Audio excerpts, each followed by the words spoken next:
এক হাদির জন্য বাংলাদেশ জ্বালায় ফেলাইতেছে, ব্যাপারটা সেরকম না, ব্যাপারটা সেরকম না। এখানে হাদি একটা জাস্ট ছুতা। আসল কাজ হলো বাংলাদেশকে তারা জাহান্নাম বানাবে, যে কোনোভাবেও বাংলাদেশে জাহান্নাম বানাবে, বাংলাদেশে গণতন্ত্র ফিরতে দেবে না। এবং যেহেতু এখন তারেক বাংলাদেশে ফেরত আসতে যাচ্ছে, তারেকের আশাটাকে বন্ধ করতে হবে, এটা হচ্ছে মূল। এই ভারতে কিছু না, আর এই ওসমান হাদিও কিছু না। ওসমান হাদি এরা তো শহীদ হওয়ার জন্য আগের থেকে বসেছিল, তাহলে কি এখন প্রতিটা এক একজন ফাল পারবো, ইচ্ছা করে থ্রেট দিব, একজন একজনকে ভারতকে হুমকি দিব, ওরে হুমকি দিব, 7 সিস্টার উড়ে ফেলাইব, আর এক একজন মরবো, আর এক একজন শহীদ দিবস পালন করবো, ফাইজলামি টাকা পায় না। তাহলে 1971 সালে তো আমাদের অসংখ্য মানুষ শহীদ হয়েছে, তাহলে পাকিস্তান এমবেসি আমরা করতে দিলাম কেন? কেন দিলাম? সেটা তো সবচেয়ে বড় ভুল ছিল আমাদের, যে পাকিস্তান হাই কমিশন বাংলাদেশে, তাহলে তো ওইটা ঘেরা করা উচিত প্রতি 16 ডিসেম্বর আসলে। সেটা কেন করবো না আমরা? সেটা আগে বলা উচিত যে চৌধুরী মইনুদ্দিনরা যখন আমাদের যারা ইন্টেলেকচুয়াল তাদেরকে যখন হত্যা করে, তারা যখন চলে গেল ইংল্যান্ডে, আমেরিকায়, এই সকল রাজাকাররা, এই সকল আলবদররা, তাহলে সেটার জন্য আমরা কি করব এখন? তাহলে তার জন্য আমরা কেন ওদেরকে ক্ষমা করে দিব? ওই হিসাব নিক না আগে। কি এক ওসমান হাদি এর জন্য পুরো বাংলাদেশ জ্বালা দিতেছে? না, এটা ওসমান হাদি ফ্যাক্টর না, কারণ ওর ভিতরে ডর ঢুকছে, এই জেহাদিকেও ভিতরে ডর ঢুকছে। এই যে এনসিপির পোলাপান, চ্যাংরা পোলাপান, ওকে ভিতরে ডর ঢুকছে। চ্যাংরা তো রক্ত গরম, তো ওই যে ফাল পারছে, মনে করছে হাসিনারে ফালাই দিছি, জনগণরে আসলে ওকে পিছিয়ে ছিল ওই সময়, অগতের শক্তিটা দূর, ওইটা তারা বুঝে নাই, ওটা এখন বুঝবো, বুঝছেন না? কারণ কি জানেন, এগো ভিতরে ডট ঢুকিয়ে গেছে। চিন্তা করে ওসমান হাদিরে ফালাই দিছে, কোন দিন আমারে ফালাই দেয়, কোন দিন ওরে ফালাই দেয়, এত খাওয়ান দান বন্ধ হয়ে গেছে এদের বেসিক্যালি খাওয়ান দান বন্ধ হয়ে গেছে। এর জন্য ডরের চোট এগুলি করতেছে। ওই যে মোমবাতি নিবার আগে বুদবুদ করে, কারণ জানে এরা আন্তর্জাতিক ক্ষেত্র সমালোচিত হয়ে গেছে, কারণ ইউনূস সরকার প্রচন্ড সমালোচিত হয়েছে, গণতন্ত্র গণটিপে হত্যা করছে, বিচারের নামে প্রহসন করছে। আরে ভাই, আওয়ামী লীগের বিচার করে না, না করছে কে? সুষ্ঠু বিচার তো করতে পারেন নাই, করছেন বিচারের নামে প্রহসন, করছেন ওই যে রাজাকারদের দিয়ে বিচার করেন নাই, তাজুলের মতো রাজাকারদের বিচার করেন নাই, করছেন। তাইলে এরা সব দিক দিয়ে আন্তর্জাতিক মহলেও এমনকি পার্শ্ববর্তী সকল দেশের কাছে এরা আবেদন হারাই ফেলছে, এদেরকে সবাই সন্ত্রাসী মনে করে। এখন তাই ফাল পারতেছে। আর ওই যে ফ্রান্স থেকে আর আমেরিকা থেকে ইল্লু পিঙ্কু এদেরকে বাতাস দেয়, এদেরকে উস্কায় দেয়।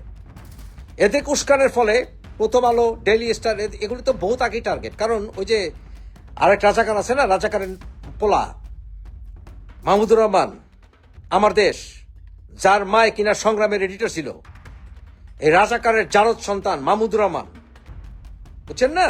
এই মাহমুদুর রহমান আমার দেশের পত্রিকার ব্যবসা বাড়ানোর জন্য ওই আগুন জ্বালাই দিব, আপনার ডেইলি স্টার আগুন জ্বালাই দিছে, প্রথম আলো আগুন জ্বালাই দিছে, মানুষগুলোর জীবন বিপন্ন করছে, ওখানে সাংবাদিকদের আক্রমণের শিকার করছে, তাদের শরীরে আঘাত করছে, তারা পুইরা মরতে নিছিল, মরে গেছে কিনা কয়জন কে জানে। এরপর যদি লুপিকে কয় না থাক, ফিরে আসো, চলবো না, ক্রাইম কিন্তু তোমরা করে ফেলছো লুপিঙ্কু। ভারতের সাংবাদিকরা, ভারতের সরকারের, যদি কেউ শুনে থাকে এটা উচিত হবে, ভারতের সরকারের ক্ষমতা ব্যবহার করে এই ইল্লু পিঙ্কু জাগের বিরুদ্ধে অলরেডি আমরা বিভিন্ন নালিশ দিয়ে রাখছি, এগুলো ঘাড়ের ধইরা জেলের ভিতরে পড়া। এই আইন কিন্তু আছে, আন্তর্জাতিক লতে এই স্টেপ নেওয়া যায়। তাহলে ইল্লু পিঙ্কুরে সোজা করা উচিত। এবং তারপরে বাংলাদেশে এই ক্রিমিনালগুলি আছে না, এই যে হাসনাত আব্দুল্লাহ, ফাইড আলামু, করে আলামু, খাইতে খাইতে আল্লাহ সারের মতো এরকম ফুল্লা গেছে গা জিহাদিগুলি। আজকে দেখলাম এইগুলি ফুল্লা ফুটবলের মতো হয়েছে, এক একটা খাইতে খাইতে উপরে দেয়া খায়, নিচ দেয়া খায়, ব্যাংকে খায়, গলা দেয়া খায়, খাইতে খাইতে তো গলা এই পর্যন্ত ঠেকে গেছে। এই মালগুলিরে অ্যারেস্ট করা, এই মালগুলিকে যদি অ্যারেস্ট না করে বাংলাদেশ শান্তি আসবে না।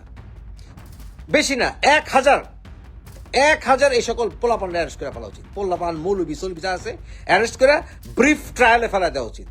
হ্যাঁ, একেবারে ব্রিফ ট্রায়ালে, সংক্ষিপ্ত বিচার করে এগুলো শাস্তি দেওয়া উচিত। এগুলো সব জিহাদি ক্রিমিনালস।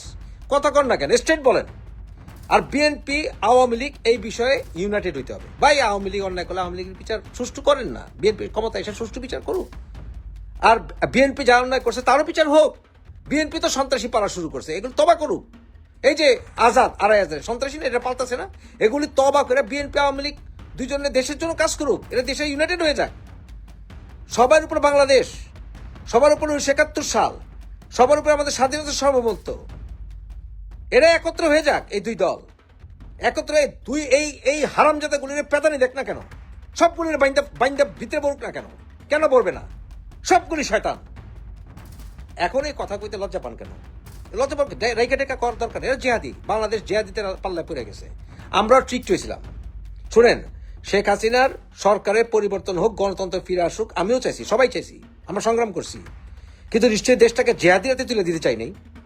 সেই সকল বিকৃত ইসলামের বিকৃত ব্যাখ্যায় জেহাদি এগো কাছ থেকে বাংলাদেশকে মুক্ত করতে হবে। যারা তারা নাস্তিক বানাই দিব, যারা তারা কাফের বানাই দিব, যারা তারা মুরতাদ বানাই দিব, যারা তারা আগুন জ্বালাই দিব, ইসলামের এই অবমাননা করছে, ওই অবমাননা করছে, এগুলি করে যারা তারা ভয় দেখাইব, এগুলির ফেস করেন না কেন একত্রভাবে? বাংলাদেশে এদের সংখ্যা বেশি না, এরা হইতেছে ইউনাইটেড মবক্রেসি।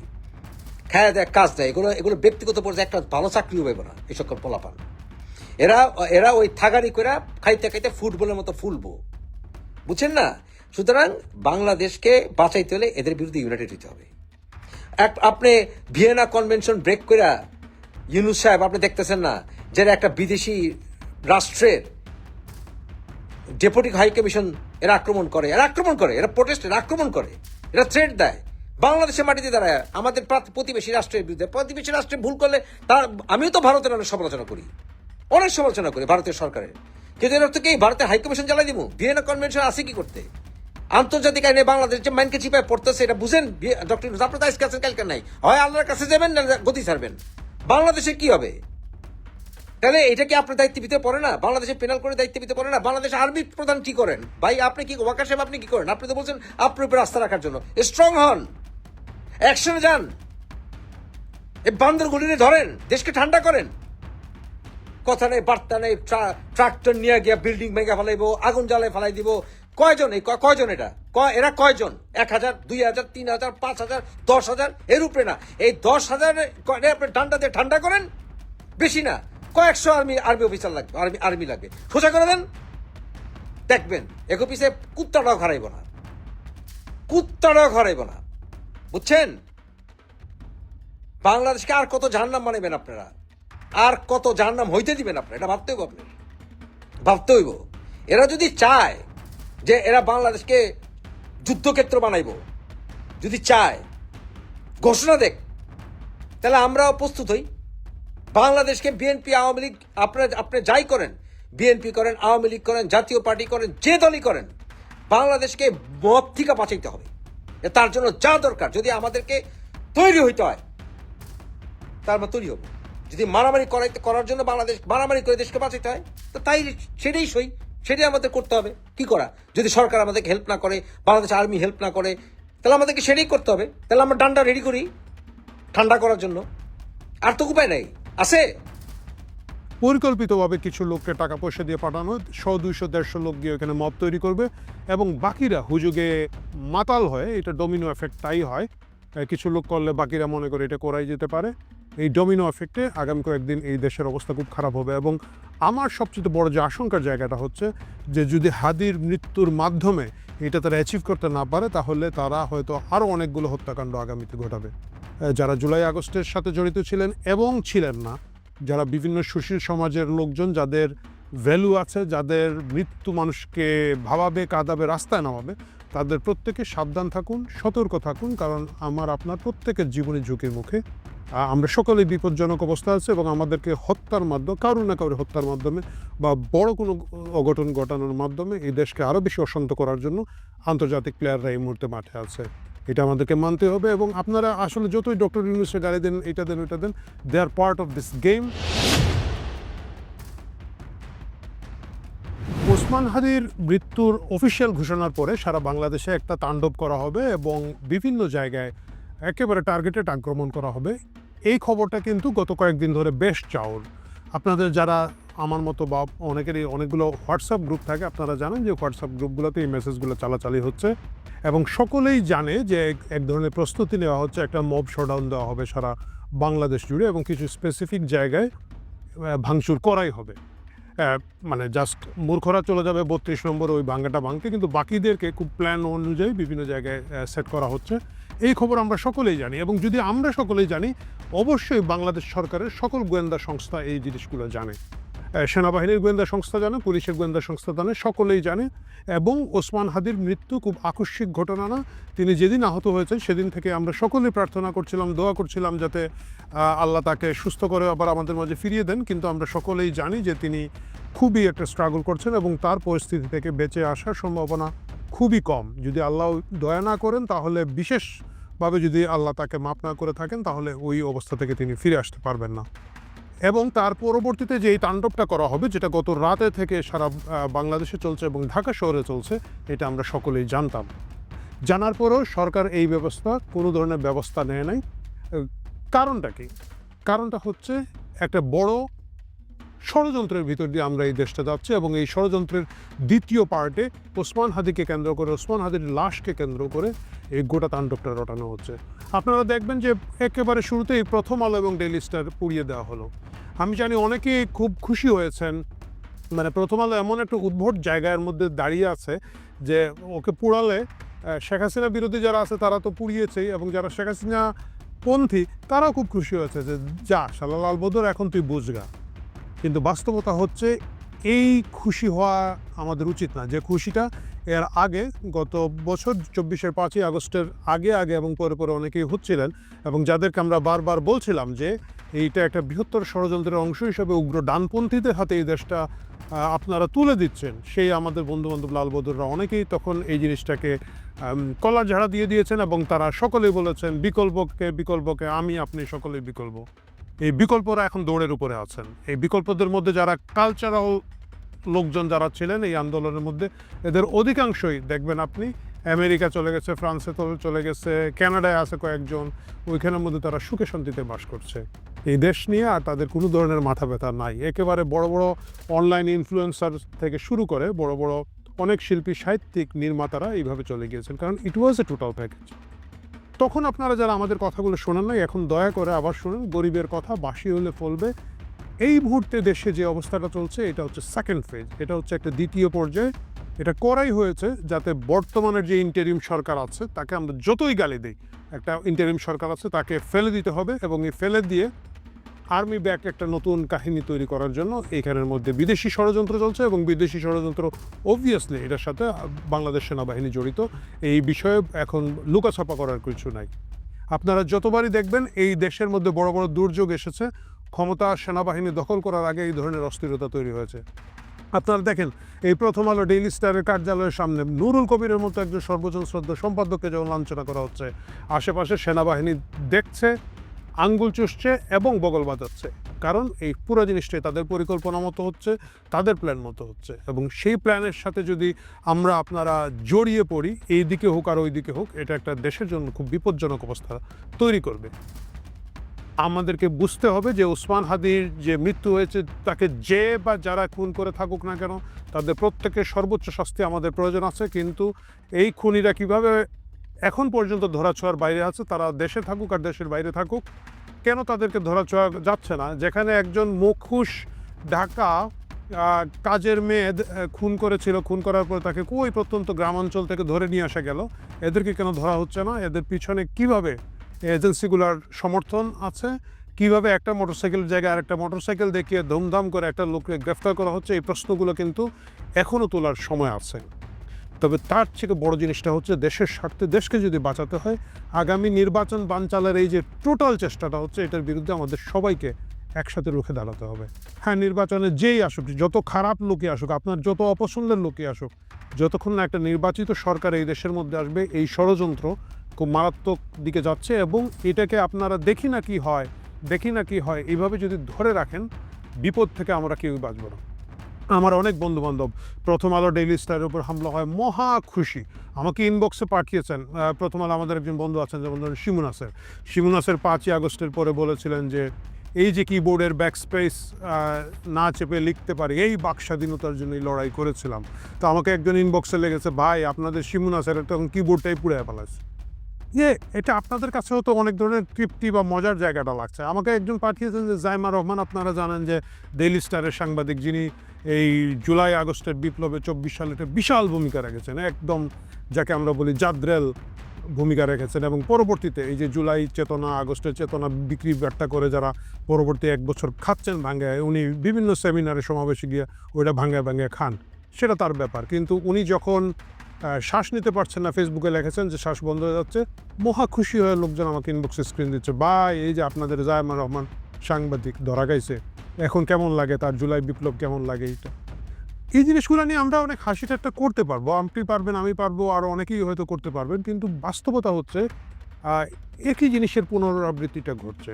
ঠিক যেভাবে জুলাই আগস্টের ঘটনার সময় উগ্র ডানপন্থীদের উত্থানের বিষয়ে আমরা যখন সতর্ক করেছি, তখন আমাদের এইসব বন্ধুবান্ধব যারা আজকে ভুক্তভোগী, তারা সকলে যেভাবে হেসেছেন, এখন তাদের বিপর্যয়ে আপনারা যারা হাসছেন, আমি আপনাদেরকে সতর্ক করে দিতে চাই, পরবর্তী হামলাটা আপনাদের উপরে হবে। আপনাদের মনে আছে আমাদের প্রিয় সম্পাদক মতি ভাই কি খুশি হয়ে হাততালি দিয়ে দিয়ে নাহিদের সাথে হ্যান্ডশেক করছেন এবং আনন্দ করছেন যে দেখ অবশেষে আমরা কি করেছি, এবং তখনই ওনারা জানতেন না, তারা বুঝেন নাই যে পরবর্তী হামলার শিকার তারা হবেন। আজকে আপনারা যারা হাসছেন, আজকে আপনারা যারা নিশ্চুপ আছেন, আজকে আপনারা যারা ভাবছেন যে ঠিক আছে লালবদরে মারামারি হচ্ছে, পরবর্তী বিপদটা আসলে আপনাদের উপরে আসবে। দেশ এখন বিপন্ন এবং আমরা সকলেই বিপন্ন, এবং কিছু উগ্র লোকজন বিভিন্ন দল মত গোষ্ঠীর একসাথে হয়ে যে কাজগুলো করছে, এটা আসলে একেবারে বিদেশি সংস্থাগুলোর পরিকল্পনা মতো হচ্ছে। বিদেশি সংস্থাগুলোর মানচিত্র এঁকে দেওয়া পথ, সেই পথের মধ্যে হচ্ছে, একইভাবে হচ্ছে।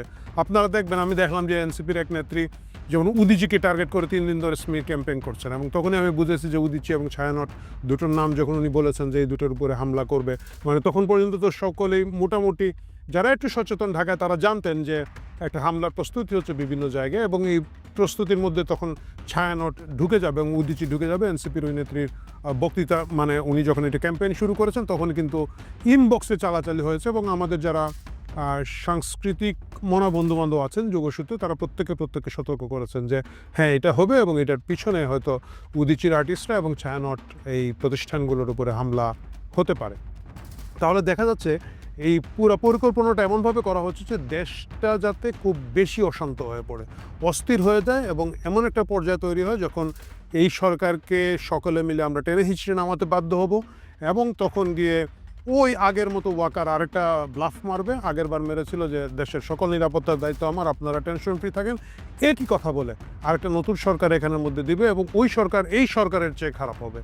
যায় দিন ভালো আসে দিন খারাপের মতো, যেরকম আগের সরকারের তুলনায় এখনকার সরকারের পরে লোকজন বলছে যে আগেই ভালো ছিলাম। বিশ্বাস করেন এই অথর্ব, অযোগ্য, অদক্ষ, শট ডক্টর ইউনূস এবং তার লোকজনের যে সরকার আছে, পরবর্তীতে যে সরকারটা আনার এখন চেষ্টার জন্য এই দেশটার মধ্যে অশান্তি তৈরি করা হচ্ছে, তারা এর চেয়ে খারাপ হবে, এর চেয়ে নির্মম হবে, এর চেয়ে বেশি পিশাচ হবে। সুতরাং আমি সকল পক্ষকে অনুরোধ করব, একটু ঠান্ডা মাথায় ভাবুন, ধৈর্য ধরে ভাবুন। কিছু লোক উস্কানি দিচ্ছে, পরিকল্পিতভাবে কিছু লোককে টাকা পয়সা দিয়ে পাঠানো, 100, 200, 150 লোক গিয়ে এখানে মব তৈরি করবে, এবং বাকিরা হুজুগে মাতাল হয়, এটা ডমিনো এফেক্ট তাই হয়। কিছু লোক করলে বাকিরা মনে করে এটা করাই যেতে পারে। এই ডমিনো এফেক্টে আগামী কয়েকদিন এই দেশের অবস্থা খুব খারাপ হবে, এবং আমার সবচেয়ে বড় যে আশঙ্কার জায়গাটা হচ্ছে যে যদি হাদির মৃত্যুর মাধ্যমে এটা তারা অ্যাচিভ করতে না পারে, তাহলে তারা হয়তো আরও অনেকগুলো হত্যাকাণ্ড আগামীতে ঘটাবে। যারা জুলাই আগস্টের সাথে জড়িত ছিলেন এবং ছিলেন না, যারা বিভিন্ন সুশীল সমাজের লোকজন, যাদের ভ্যালু আছে, যাদের মৃত্যু মানুষকে ভাবাবে, কাঁদাবে, রাস্তায় নামাবে, তাদের প্রত্যেকে সাবধান থাকুন, সতর্ক থাকুন, কারণ আমার আপনার প্রত্যেকের জীবনের ঝুঁকির মুখে। আমরা সকলেই বিপজ্জনক অবস্থা আছে, এবং আমাদেরকে হত্যার মাধ্যমে, কারো না কারো হত্যার মাধ্যমে বা বড় কোনো অঘটন ঘটানোর মাধ্যমে এই দেশকে আরও বেশি অশান্ত করার জন্য আন্তর্জাতিক প্লেয়াররা এই মুহূর্তে মাঠে আছে। এটা আমাদেরকে মানতে হবে, এবং আপনারা আসলে যতই ডক্টর ইউনূসকে গালি দেন, এটা দেন ওইটা দেন, they are part of this game. তারা ইচ্ছা করে, আপনি কোনোভাবে দেখেন সেনাবাহিনী পিঠ চুলকাচ্ছে ভাই, একটা পত্রিকা অফিসে আগুনে পুড়ে সাংবাদিকরা যে কোনো সময় মারা যেতে পারে, আপনি দেখছেন এখানের মধ্যে গা জ্বলাচ্ছে, পিঠ চুলকাচ্ছে। মানে কারণ বাজারের সাধারণ যে দারোয়ানরা রাতের বেলা বাঁশি মেরে ট্রাফিক কন্ট্রোল করে, ওইখানকার আড়তের, এদেরকে দায়িত্ব দিলে হয়তো এর চেয়ে ভালো মব কন্ট্রোল করতে পারতো। এর মানে হচ্ছে মব কন্ট্রোলের কোনো চেষ্টা নেই, মব ডিজাইন করে এজেন্সিগুলো মাঠে নামিয়েছে এবং এই জায়গায় আমাদের সকলের অনেক অনেক অনেক বেশি সতর্ক হতে হবে। কারণ যে কেউ উস্কে দিবে, আমিও উস্কে দিতে পারি, আমিও বিদেশে বসে আছি, আমার কিছু আসে যায় না। এরকম আরও অসংখ্য লোকজন আছে যাদের আসলে কোনো কিছু আসে যায় না, তারা এজেন্সিকে সার্ভ করবে, তারা বিদেশি শক্তিগুলোকে সার্ভ করবে এবং দেশ ক্রমাগত অশান্ত করে রাখবে। এবং এতে তাদের দুইটি লাভ, একটা হচ্ছে একটা প্রভাব প্রতিপত্তি হচ্ছে, প্রচুর টাকা পয়সা হচ্ছে, আমি বাণিজ্যের কথা বলছি না, এর বাইরেও প্রচুর টাকা পয়সা হচ্ছে, কিন্তু ইভেনচুয়ালি এই দেশ ভয়ানক বিপদের মধ্যে দিয়ে যাচ্ছে এবং সেই বিপদ থেকে রক্ষা হতে হলে সকল পক্ষকে একটু ঠান্ডা মাথায় ভাবতে হবে। প্রিয় দর্শক, আজকে আমরা কোনো রসিকতা করব না, আজকে রসিকতার সময় নয়, আজকে আমরা সিরিয়াস কথার মধ্যে থাকবো এবং এটাই হচ্ছে সেই সিরিয়াস কথা। দল বাদ দেন, গোষ্ঠী বাদ দেন, গ্রুপ বাদ দেন, কে কোন দিকে আছে বাদ দেন, দেশের কথা ভাবুন।